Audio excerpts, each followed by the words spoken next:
হচ্ছিল। আহ, খুব সুন্দর গানটি হয়েছে। আমরা মূল পাঠ এবং আলোচনায় যাওয়ার আগে আমাদের রানাঘাট শাখার পক্ষ থেকে একটি ঘোষণা করতে চাই। আগামী 1 আগস্ট শুক্রবার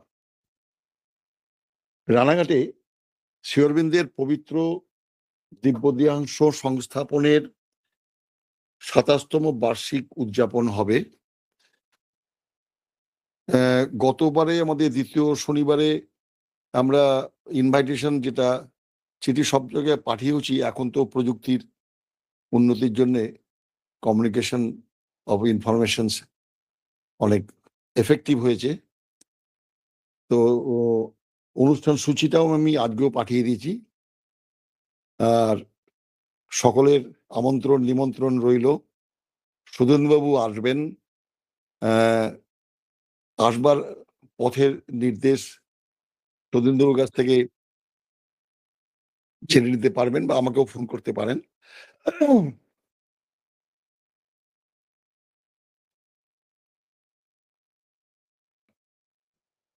আপনারা একটু দেখে নেবেন, অনুষ্ঠান সূচিগুলো ডিটেলস দেওয়া দিয়েছি আজকেই আর কি।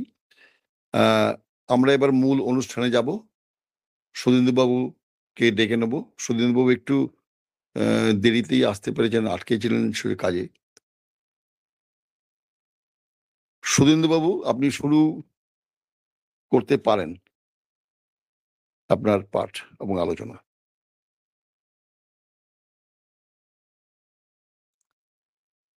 ওম শ্রী অরবিন্দ মীরা। উপস্থিত সবাইকে শ্রদ্ধা জ্ঞাপন করি। শ্রদ্ধেয় কার্তিক দা আমন্ত্রণ জানিয়েছেন সবাইকে। সম্ভবত আপনারা যাবেন। রানাঘাট তো অত্যন্ত গুরুত্বপূর্ণ একটি স্থান মাহাত্ম্য অনেক। আমাদের নদিয়া জেলায় রানাঘাট একটি বড় ব্রাঞ্চ, যেখানে শ্রী অরবিন্দ প্রতিষ্ঠিত আছেন।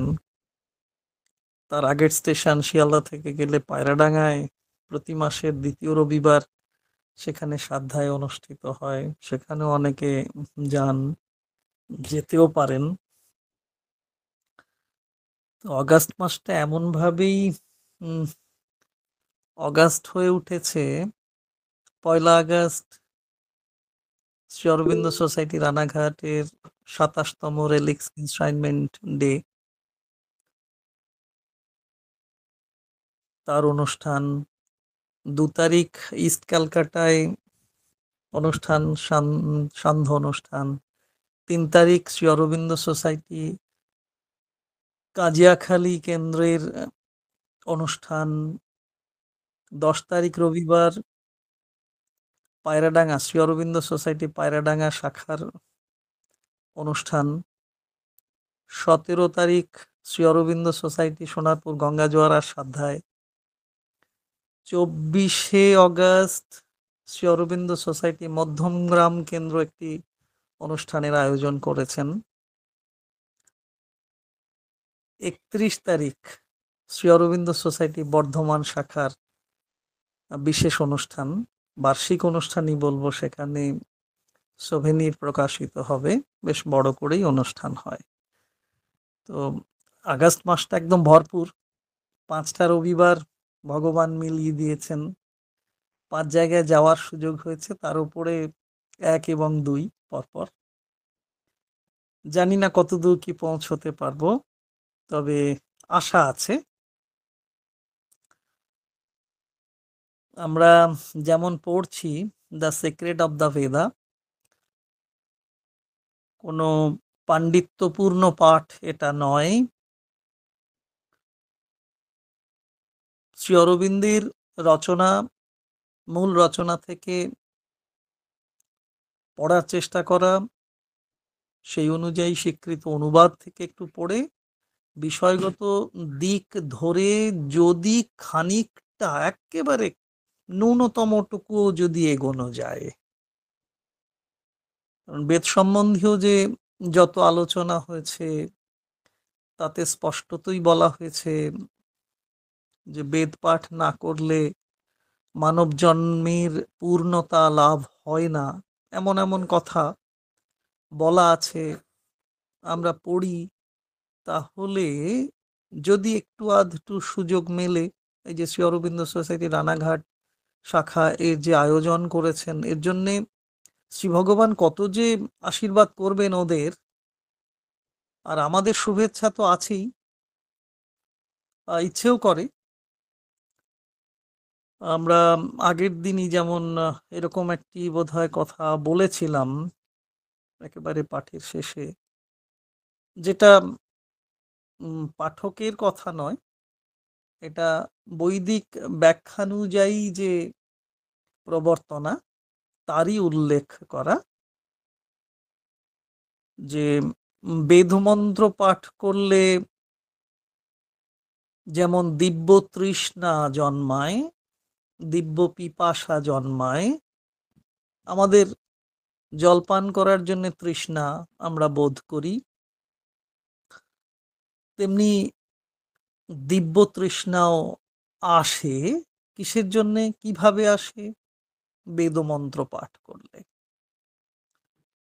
তো সেই যে দিব্যের জন্য পিপাসা, ভগবানকে পাওয়ার জন্য পিপাসা, যাকে আমরা আকুতি বলি, আস্পৃহা বলি, শ্রী অরবিন্দ অ্যাসপিরেশন বলেছেন, হিউম্যান অ্যাসপিরেশন বলেছেন, তাকে যদি আমরা অন্তরাত্মার পিপাসা বলে বৈদিক পরিভাষায় বলি, সেই অন্তরাত্মার পিপাসা তৃপ্ত করতে পারে বেদ।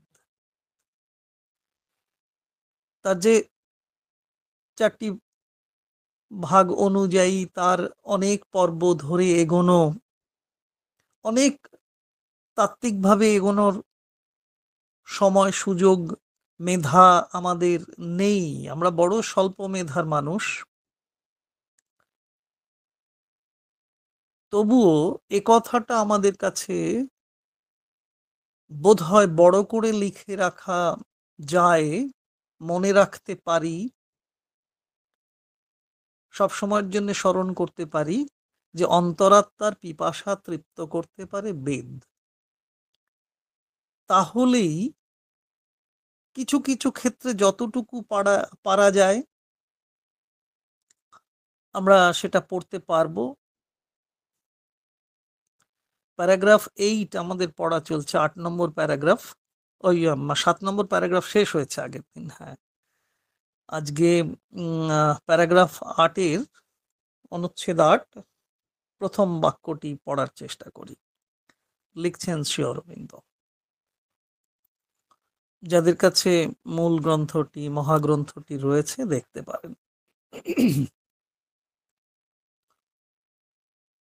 The commanding merits of this great legacy of the past are obvious.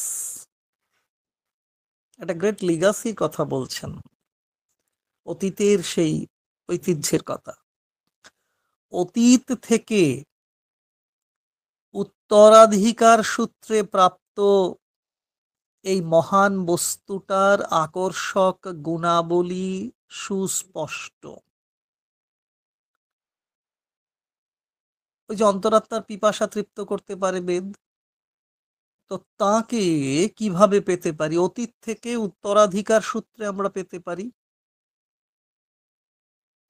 তার গুণাবলী আছে এবং খুব আকর্ষক গুণাবলী, খুব অ্যাট্রাকটিভ তিনি। কমান্ডিং মেরিটস আছে তার, তার গুণাবলীর প্রতি আমরা সহজেই আকৃষ্ট হতে পারি, এটা খুব স্পষ্টভাবে প্রতীয়মান হয়েছে। মহারিষি শ্রী অরবিন্দ সেরকম বললেন। তো সে অর্থে আমরা খুব সৌভাগ্যবান, আমরা সৌভাগ্যবতী, সৌভাগ্যের অধিকারিণী আমরা, নিশ্চয়ই তাই, যে এই অংশটুকু অন্তত আমরা পড়তে পারছি। শ্রী অরবিন্দ যে কথা তুলে ধরেছেন সেই বার্তাটুকুকে আমরা পড়তে পারছি, এটা আমাদের তো বড় সুযোগ, সৌভাগ্যের অধিকারী বটে আমরা। আমরা আমাদের অতীতকে পেয়েছি, সেই অতীতে কি নেই, সবই আছে। তবে তাকে গ্রহণ করে বসে নেই আমরা। মানে পুরোপুরি যে গ্রহণ করতে পেরেছি তা নয়। ঐশ্বর্যে ভরা ইতিহাস বা অতীত বা ঐতিহ্য আমাদের আছে, অথচ সব ক্ষেত্রেই যে পূর্ণমাত্রায় তাকে ধারণ করতে পেরেছি বা সেটা নিয়েই বহন করে চলেছি তা নয়। বা এমনও যদি বলি যে তাকে, যে অতীত, ঐশ্বর্যময় অতীত আমাদের আছে, তাকে অর্জন করার মানসিকতাও আমাদের সব ক্ষেত্রে নেই।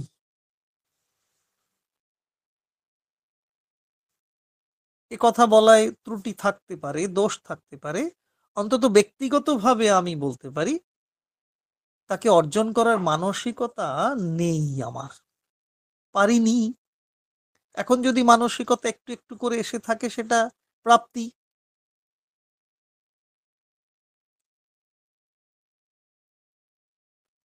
তবে এটাও তো ঠিক, আমার মানসিকতা থাক বা না থাক, সেই ঐতিহ্য, সেই অতীত ঐতিহ্য এমনই, তাকে গ্রহণ করতে চাই বা না চাই, তাকে অর্জন করার মানসিকতা থাক বা না থাক, সবসময় সে আমাদের সঙ্গে আছে। তিনি সঙ্গে, সেই ঐতিহ্য, অতীত ঐতিহ্য সবসময় আমাদের সঙ্গে আছে। আমরা তাকে গ্রহণ করি বা না করি, করতে পারার, অর্জন করতে পারার মানসিকতা থাক বা না থাক, তিনি আমাদের সঙ্গে রয়েছেন। সেই ঐতিহ্যকে আমরা বহন করে চলেছি। এটা নিশ্চয়ই একটা গুরুত্বপূর্ণ জায়গা এবং খুব আনন্দেরও কথা। তাহলে যদি আমি হিসেব করে দেখি, বিচার বিবেচনা করে দেখি যে সেই বৈদিক অতীত, ঐশ্বর্যময় অতীতকে আমার গ্রহণ করার বা অর্জন করার মানসিকতা যদি নাও থাকে, ওরে বাবা, না থাকলেও তো তিনি আমার সঙ্গে আছেন, এটাই বা কম কি? তাহলে এইটুকু জানার পর থেকে আমার নিশ্চয়ই মানসিকতার পরিবর্তন সূচিত হতে পারে, যে যাকে আমি বহন করে নিয়ে চলেছি তাকে তো ভালো করেই রাখতে হবে। এবং সেই অতীত ঐতিহ্য যদি খুব গুরুত্বপূর্ণ হয়, ঐশ্বর্যমণ্ডিত হয়, আমরা সবচেয়ে দামি জিনিসটা খুব যত্নে রাখি, তো তার প্রযত্ন করি যাতে সে হারিয়ে না যায়, নষ্ট হয়ে না যায়, নষ্টপণ্ড না হয়। তাহলে যাকে আমরা বহন করে চলেছি, এতদিন বুঝতে পারিনি, আজকে একটু একটু করে বুঝতে পারছি, তাকে আমরা অর্জন করব, মানব। তাই মনে রাখতে হবে, মানি বা না মানি, আমাদের অতীত ঐতিহ্য আমাদের সমৃদ্ধ করেছে, আর সমৃদ্ধ করেছে বলেই আজকে মানসিকতার কিছু কিছু হলেও পরিবর্তন আসছে, এবং সেগুলো ইতিবাচকতার দিকেই আমরা এগোচ্ছি। সাধারণ দু চারটে ঘটনা, পারিপার্শ্বিক ঘটনা দেখে সেগুলো বিচার করা ঠিক হবে না বোধহয়, বা একেবারে নিরাশ হয়ে পড়লেও চলবে না। সবই প্রকাশমান হচ্ছে, সেই শ্রী অরবিন্দ মায়ের কথাই, যে এতদিন ভুল হয়েছে, ত্রুটি হয়েছে, অন্যায় হয়েছে, কিন্তু তার প্রকাশ ঘটেনি। আজকে প্রকাশিত হচ্ছে, তার মানেই হলো শুদ্ধিকরণ ক্রিয়া চলছে। খারাপ জিনিসটা বেরিয়ে পড়ছে মানে বাকি লোকগুলো বুঝতে পারছে এই জিনিসটা না করাই বোধহয় ভালো। এগিয়ে যাওয়ার দিকে আমরা আরো বেশি করে পদক্ষেপ ফেলার চেষ্টা করতে পারছি। তাহলে আমরা এটা বলতে পারি যে আমাদের অতীত ঐতিহ্য আমাদের সমৃদ্ধ করেছে, করছে, করবে। এই তো সনাতনতা, সনাতনী। সনাতন কাকে বলি? ঐতিহ্য আমাদের সনাতন। সনাতন কাকে বলি? যা ছিল, যা আছে এবং তা থাকবে, তাই তো সনাতন। তা কখনো হারাতে পারে না, হারিয়ে যায় না। তাই আমরা বলবো যে আমাদের ওই অতীত ঐতিহ্য হলো সনাতন, তা আমাদের সমৃদ্ধ করেছে, করছে, করবেও।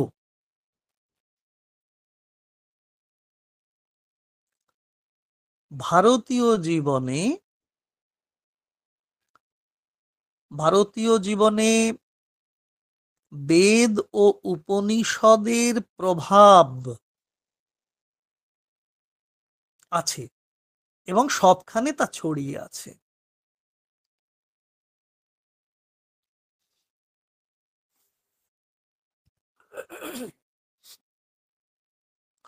যে তুমি যে সুরের আগুন লাগিয়ে দিলে, সেই সুরের আগুন, সেই স্বরের আগুন, সেই অগ্নি, ইন্দ্রিয়, সূর্য, সেই যে ত্রিমুখী ধারা, যার সাধনা করে চলছে মানুষ, তো ভারতীয় জীবনে বেদ এবং উপনিষদের প্রভাব সবখানে ছড়িয়ে আছে। কারণ তুমি সেই সুরের আগুন লাগিয়ে দিয়েছো হে দেব। জন্ম থেকে মৃত্যু পর্যন্ত, আমাদের জন্ম থেকে মৃত্যু পর্যন্ত উম যত রকমের ধর্মকর্মই আমরা করি না কেন, তার মধ্যে যে ভাব থাকে বা যে ভাবধারা অনুসারে আমরা চলতে থাকি, একটু নজর দিলেই দেখতে পাবো এই সবকিছুর মূলে আছে বেদ, আছে উপনিষদ। হ্যাঁ, কোথাও কোথাও এমন ধারাও বলা আছে, সব বেদ উপনিষদ নয়, সব উপনিষদ বেদ নয়। এরকম বিতর্কিত কিছু কিছু বিষয়ও যে নেই বা পড়িনি বা পড়ছি না তা নয়, কিন্তু আমরা ওই বিতর্কের দিকে যাব না। অত মেধা নেই, অত গুণ আমাদের নেই। আমরা জানবো কি, আমরা যে ধর্মকর্ম বা যে ভাবধারা নিয়েই চলি না কেন, ভাবধারা যা নিয়েই চলি না কেন, তার মূলে আছে বেদ। এই আস্থা, এই বিশ্বাস ক্রমান্বয়ে আস্থায় পরিণত হচ্ছে যে এ সব কিছুর মূলের ফাউন্ডেশন হচ্ছে বেদ, ফাউন্ডেশন হচ্ছে উপনিষদ। তো এই বিষয়ে স্বামী বিবেকানন্দের কথাটা খুব খুব গুরুত্বপূর্ণ। অনেকেরই মনে পড়বে, উম, বা বা যদি বলতে পারি, বললেই মনে পড়বে দেখবেন। তিনি এরকম বলছেন না যে, কোট করতে পারবো কিনা ঠিক স্বামীজির ভাষায়, এরকম বোধহয় কথাটা যে সমস্ত সমস্ত দেশ কাল পাত্র ব্যাপিয়া বেদের শাসন। এই যে ৬-৭টি শব্দ পদ প্রয়োগ করে একটি বাক্য গঠন করলেন স্বামী বিবেকানন্দ। সমস্ত দেশ কাল পাত্র ব্যাপিয়া বেদের শাসন। ওই যে সবখানে তুমি আগুন লাগিয়ে দিয়েছো। আমাদের ফাউন্ডেশন, ভিত্তিতে রয়েছে বেদ উপনিষদ বেদান্ত। তাহলে সমস্ত দেশে তার প্রভাব রয়েছে, বেদের শাসন রয়েছে, কালে সময়ে রয়েছে, পাত্র জনে জনে রয়েছে।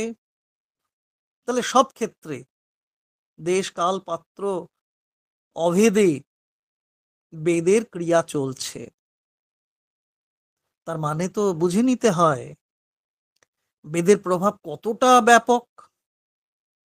না, অত্যন্ত ব্যাপক বেদের প্রভাব। কোনোভাবেই কোনোভাবেই দেশ কাল ব্যক্তি দিয়ে তাকে সীমাবদ্ধ করে রাখা যাবে না।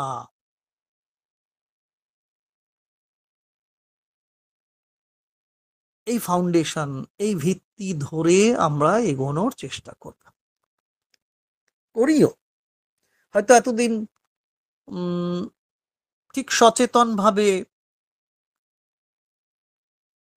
কোনোদিন দেখিনি, এমন লোকও আমাদের গ্রামে দেখেছি গঙ্গা জোয়ারা অঞ্চলে, কোনোদিন কোনো পুজো পার্বণে যান না, কোনোদিন কোনো মন্ত্র জপ করার কোনো বিষয় দেখিনি।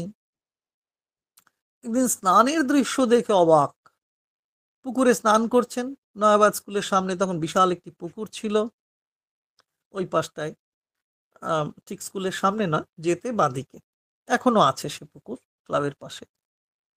তা ডুব দিয়ে, সে ছেলেটি লেখাপড়াও জানে না, একেবারেই লেখাপড়া জানে না, রিক্সা চালায়।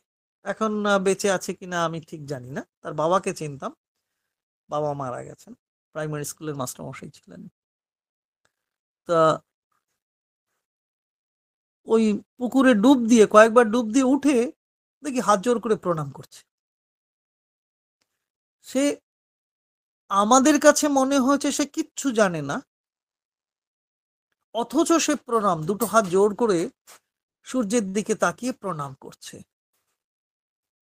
তাহলে পৃথিবীতে অগ্নি, অন্তরিক্ষে ইন্দ্র, আর দুলোকে সেই অগ্নি, সূর্য, এই বোধটা তার হয়েছে যে কোনো, তাহলে তাকে বহন করে চলেছি বলেই তার স্বীকৃতি দিচ্ছেন।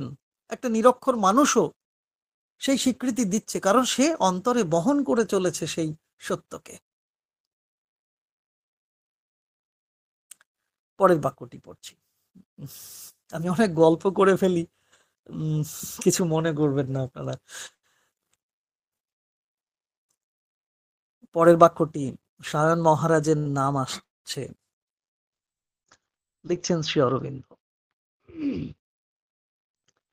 Composed by Sayano with the aid of the most learned scholars of his time. It is a work representing an enormous labor of erudition, more perhaps than could have been commanded at that time by a single brain. পরের ছোট্ট বাক্যটিও পড়ে নি। Yet it bears the stamp of the coordinating mind. Sayan মহারাজের নাম এলো, যাকে আমরা সায়ন বলে জানি, সায়নাচার্য বলে জানি, সায়ন আচার্য বলে জানি। দক্ষিণ ভারতের মানুষ, বিজয়নগরে সেই অনেক ইতিহাস, বিজয়নগরের অনেক ইতিহাস আমরা গল্পের মতো করে কিছু কিছু ক্ষেত্র জানি, সর্বাংশে তাকে জানি না, তার ভাষ্য সম্পর্কেও কোনো ধারণাই নেই। কিন্তু আজকে খুব আধুনিক সময়ে যে বেদ পর্বগুলো রচিত হচ্ছে, বিশেষ করে আমি পণ্ডিত দিলীপ মুখোপাধ্যায়ের কথা যতটুকু জানি, তিনি যে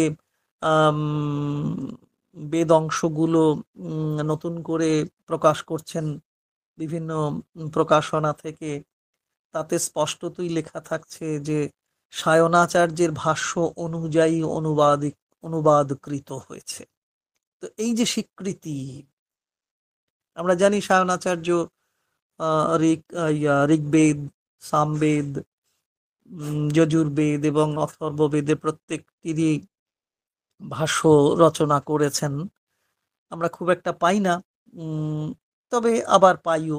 তো যাই হোক, বাংলাটুকু একটু পড়ে নি, যে ওই composed by Sayano with the aid of the most learned scholars of his time, it is a work representing an enormous labor of erudition, more perhaps than could have been commanded at that time by a single brain. Yet it bears the stamp of the coordinating mind. তার সময়ে অনুবাদে যেরকম বলা হচ্ছে, দেখুন, যাদের পূর্বার্ধ আছে দেখতে পারেন, তার সময়ে সবচেয়ে বিদ্বান পণ্ডিতদের সহায়তায় সায়নের দ্বারা রচিত এই গ্রন্থ সেই সময়ে একজন মনীষী যতটা পরিশ্রম করতে পারতেন,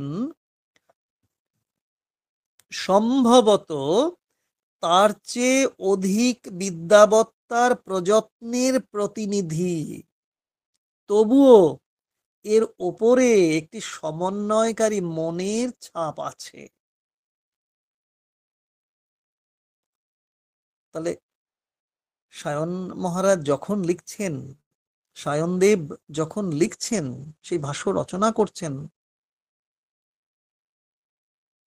সেই সময় কথা যদি একটু ভাবি, প্রচন্ড পরিশ্রম করতে হয়েছে এবং সেখানে অনেক বিদ্যাবত্তার প্রতিনিধিত্ব রয়েছে, তার মধ্যেও সেখানে একটি সমন্বয়কারী মনের ছাপ আছে।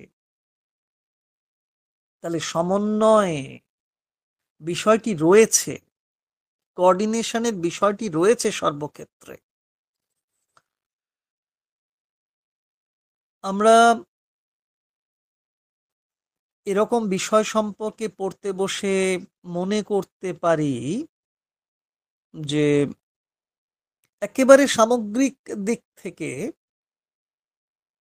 বা যদি বলি যে সামগ্রিকভাবে মানুষের দেহ, মন, বুদ্ধি, তারপর ধরুন অনুভূতি এবং কল্পনা, এসবই এসবই বিভিন্ন দেশে একই পর্যায়ের মধ্য দিয়ে বিকাশ লাভ করে।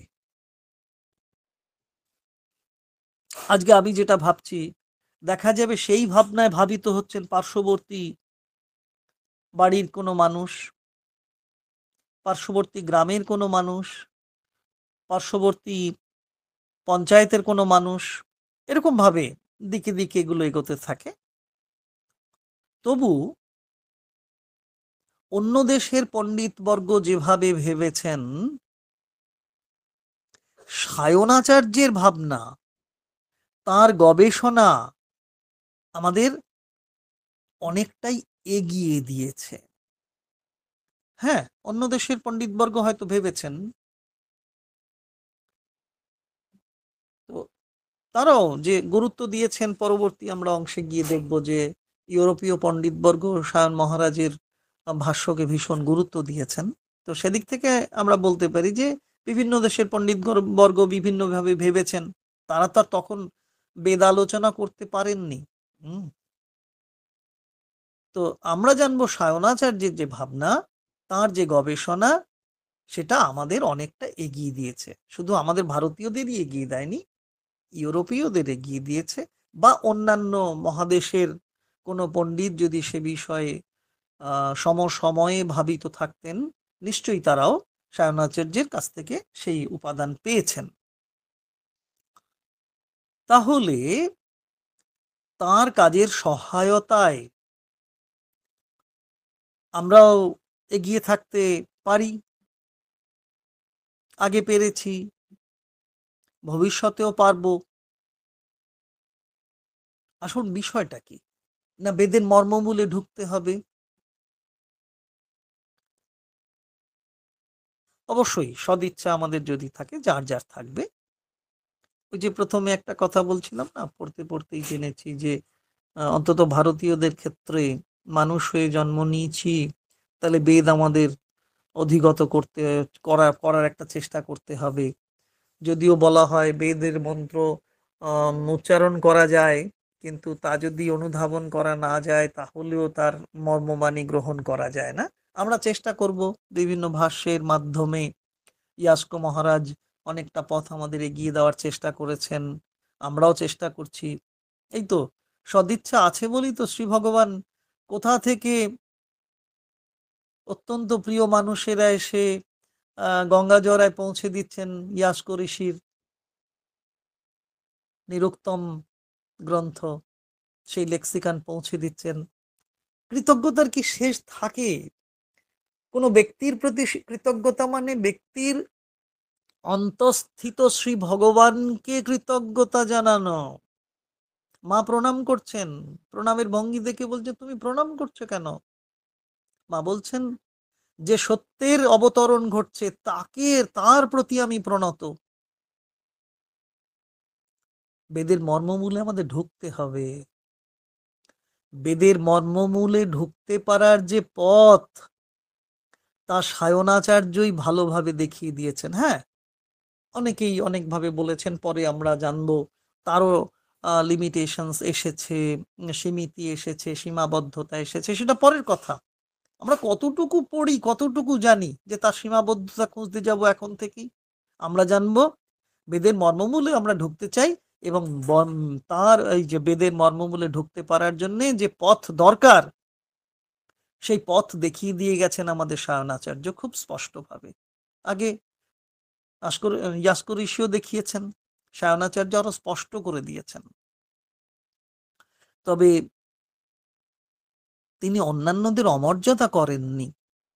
আমরা অনেক সময় অন্যদের অমর্যাদা করে ফেলি, সেটা যেন আমরা না করি। সায়নাচার্যের কাছ থেকে এই শিক্ষাটা পাই, ভাষ্য পড়তে পারি আর না পারি, অন্তত তিনি অন্যান্যদের অমর্যাদা করেননি এই বোধটুকু আমরা জারিয়ে রাখতে পারি নিজেদের মধ্যে। আমরা পারি বা না পারি অন্যদের অমর্যাদা করব না। আমরা আমরা আমরা যখন কিছু ভাবি, ধরুন এই যে কোনো ভাবনাই ভাবি, তো আমরা যখন কিছু ভাবি, একটু দেখলেই, একটু একটু ভালো করে দেখলেই দেখা যাবে অন্য কোনো ব্যক্তিও সেই ভাবনা ভাবছেন বা ভেবে রেখেছেন, বা ভাববেন বলে পরিকল্পনা করছেন। তাই একজনের আবিষ্কার, উদ্ভাবন শুধু তাঁরই নয়, অন্যান্যদের সমন্বয় তাতে রয়েছে। ওই যে শ্রী অরবিন্দ বলছেন, একা কিছু করতে যেও না বাছা, ব্যষ্টি সাধনা তুমি করবে, ব্যক্তি সাধনা করবে, ইন্ডিভিজুয়ালিজম থাকবে, কিন্তু সমষ্টির ভাবনা তোমাকে অনেক বেশি গুরুত্ব দেবে। আমরা সমবেত প্রার্থনায় বসি, সমবেত ধ্যান হয় আমাদের। কেন হয় না? ওই যে সমন্বয়ের বড় প্রয়োজন আমাদের, অন্যান্যদের সঙ্গে আমাদের সমন্বয় করার প্রয়োজন আছে। প্রত্যেকের মধ্যেই যে শ্রী ভগবান বিরাজমান, এই অনুভূতি সমবেত ধ্যানের মধ্য দিয়েই আসে, অনেকাংশেই আসে। হ্যাঁ, ব্যক্তিগত সাধনায় অনেকে পেয়ে যান সেটা, তবে পূর্ণযোগের প্রেক্ষিতে আমরা তাই তো দেখি, তাই না? এই যে শ্রী অরবিন্দ জয়ন্তী আসছে, তাতে তো আমরা সমবেতভাবে শ্রী অরবিন্দ ভবন বা অন্যান্য জায়গায়, পন্ডিচেরিতে মূল কেন্দ্রে আমরা তো সমবেত হই, বিভিন্ন কেন্দ্র শাখায় আমরা সমবেতভাবে মাদার্স মিউজিকের সঙ্গে মেডিটেশন করার চেষ্টা করি, তাই না? ব্যক্তি এবং সমষ্টি সকলের সম্মিলিত প্রচেষ্টার মধ্য দিয়েই আমাদের এগিয়ে চলতে হয়।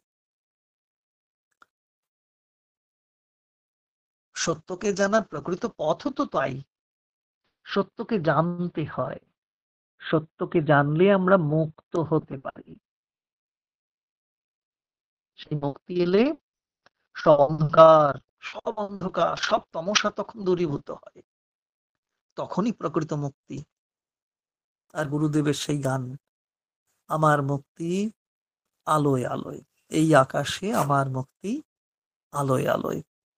সেই আলোময় জীবন যাপন করার জন্যই তো আমরা রত থাকছি, ব্রত উদযাপন করার চেষ্টা করছি। পরের বাক্যটি কি আর পড়বো?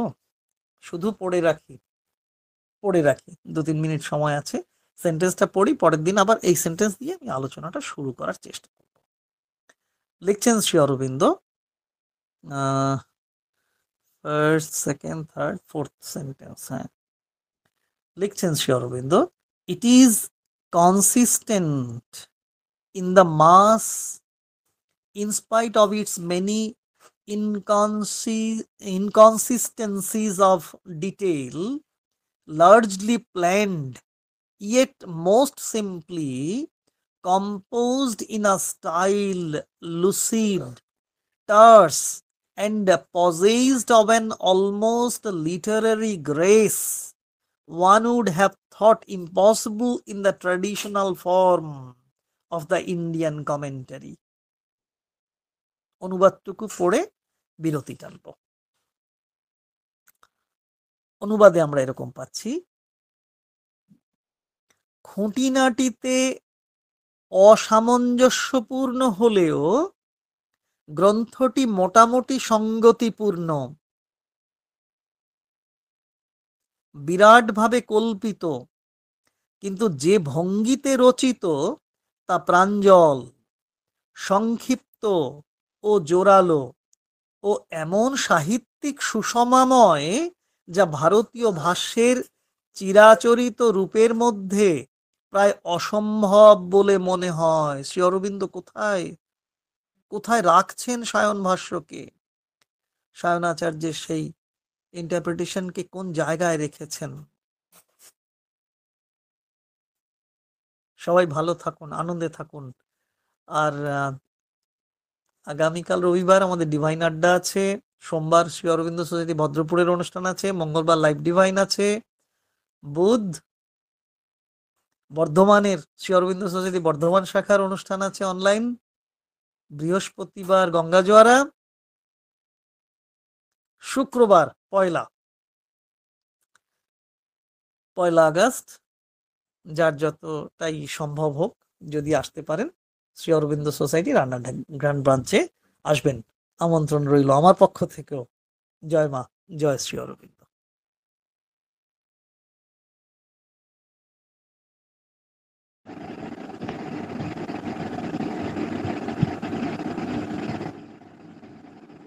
হুম, সময় হয়ে গেছে। কারোর কিছু বক্তব্য থাকলে বলা যেতে পারে, আলোচনাও করা যেতে পারে। একটু সময় নিই।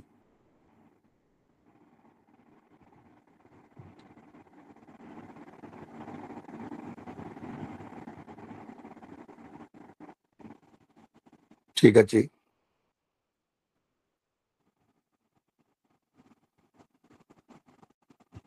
শ্রীমা শ্রী অরবিন্দের চরণে আন্তরিক প্রণাম জানিয়ে এবং সকল ভক্তবৃন্দের শুভেচ্ছা, নমস্কার এবং প্রণাম জানিয়ে আমরা আজকের এই সান্ধ্যকালীন গুগল মিট অনুষ্ঠানটি এখানেই সমাপ্তি বলে ঘোষণা করলাম। সকলে ভালো থাকবেন। শুভরাত্রি। নমস্কার।